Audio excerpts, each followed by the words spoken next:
لیکن بابر کے انتقال کے بعد ہمایوں کو یہ چیلنج آئی، اور ہمایوں نے شروع میں تو چیزوں کو چیلنجز کو ایکسیپٹ کیا، لیکن 1540 تک 1540 تک ان کا اقتدار رہا، اور پھر شیر شاہ سوری نے جو ہے انہیں ڈیفیٹ کر لیا۔ جو آپ نے بات کہی کہ 15 سال بیچ میں مغلوں کی حکومت نہیں رہی، تو 1540 تک مغلوں کا اقتدار ختم ہو گیا، زیرو۔ اب ان کے اقتدار پر آ گئے شیر شاہ سوری، جو کہ خود افغانی تھے، اور شیر شاہ سوری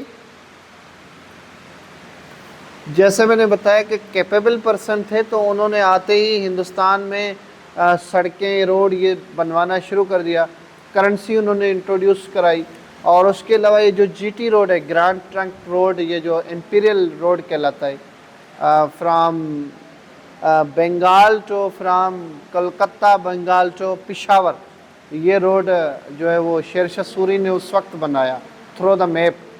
ابھی تو پھر اس کو بعد میں انہوں نے جو ہے وہ کر دیا ہے، گرانڈ ٹرنک روڈ بنوایا، اور انہوں نے کافی حد تک کام کیے۔ مغل کیونکہ ہمایوں سر ہمایوں کا دور آپ نے بتایا 1530 سے 1540 تک، اور شیر شاہ سوری کا 1540 سے 1555 تک۔ اس کے بعد شیر شاہ سوری ایڈمنسٹریٹیولی معاملات میں بڑے ماہر تھے، اور ایڈمنسٹریٹیولی چیزوں کو انہوں نے بہت حد تک بہتر کیا، اور ایک سڑک بناتے ہوئے ایک ایکسپلوژن میں جو ہے ان کی ڈیتھ ہو گئی، اور اس کے بعد ان کے بیٹے تخت نشین ہوئے۔ اور یہ جو ان کا پورا 15 سال کا دور تھا، اس میں ہمایوں کو بڑا ٹف ٹائم ملا، وہ ہندوستان کو چھوڑ کے جانا چاہتے تھے، اور کیونکہ شیر شاہ سوری ان کو ڈھونڈ رہے تھے مارنے کے لیے، تو وہ بیچ میں عمر کوٹ میں آ کے رہے غالباً 1541-42 میں، اور عمر کوٹ، یہ جو سندھ کا عمر کوٹ ہے، وہاں کے ایک ہندو رولر تھے جنہوں نے انہیں پناہ دی۔ پناہ لفظ ہے اردو میں ٹو سیکیور، ٹو سیو، تو انہوں نے جو ہے ان کو پناہ دی، اور اس کے بعد ہمایوں کا جو بیٹا ہے بابر، ان کی برتھ بھی وہاں پر ہوئی عمر کوٹ میں۔ جی، اکبر کی برتھ جو ہے وہ عمر کوٹ میں ہوئی، تو اکبر کی برتھ پلیس مطلب عمر کوٹ میں ہے، ابھی بھی وہاں مطلب وہ کلچرل ہیریٹیج کا حصہ ہے کہ اس کو آپ جا کے عمر کوٹ میں وزٹ کر سکتے ہیں۔ اور ہمایوں وہاں سے ویسٹ کی طرف جانے لگے، اور انہوں نے پھر ایران میں جا کے پناہ لی بعد میں، اور ایران کے بادشاہ سے انہوں نے یہ طے کیا کہ وہ انہیں سپورٹ کرے کہ وہ سلطنت کو واپس لے، مغل سلطنت کو، دہلی کو، ہندوستان کو واپس کانکر کرے۔ اور انہوں نے اس شرط پر جو ہے ہمایوں سے ایگری کیا کہ وہ ہندوستان میں اگر جیت گئے اور وہ ان کو سپورٹ کریں گے ایران کے بادشاہ، تو اس کے بعد جو ہے شیعہ کو ہندوستان میں وہ پھیلائیں گے مغل حکومت۔ تو اس بنیاد پر ایران کے بادشاہ نے مل کے، کیونکہ شیر شاہ سوری کی ڈیتھ ہوئی، تو دوبارہ آ کے لڑے، اور 1555 میں 1555 میں انہوں نے حکومت واپس لے لی سوری ڈائنسٹی سے، تو دوبارہ مغل ڈائنسٹی شروع ہو گئی 1555 میں۔ ہمایوں کے بارے میں آپ کو ایک بات بتاؤں کہ یہ ایک ایسے امپیرر تھے جو بہت ہی ان لکی تھے، مطلب اگر آپ اس کو دیکھیں گے پورا اس کا ٹف ٹائم گزرا ان چیزوں میں، اور پھر جب 55 میں واپس آئے تو اتفاق سے ایک لائبریری کی سیڑھی سے گر کر انتقال ہو گیا ان کا، تبھی میں کہہ رہا ہوں کہ بڑے ان لکی تھے۔ اور جب ان کے بیٹے تھے اکبر کی عمر اس وقت 55 سال تھی، 15 سال تھی، یعنی 55 میں اکبر کی 15 سال عمر تھی، تو اکبر غالباً 42-43 میں ان کی پیدائش ہوئی، 1542 یا 43 میں، کیونکہ 15 سال کے تھے۔ اور اکبر جیسے ہی تخت نشین ہوئے، کیونکہ اکبر کی ایج اتنی نہیں تھی، تو حکومت اور ایڈمنسٹریٹو معاملات کو منسٹرز اور اکبر کی والدہ سنبھالتی تھی، حمیدہ بیگم جن کا نام تھا۔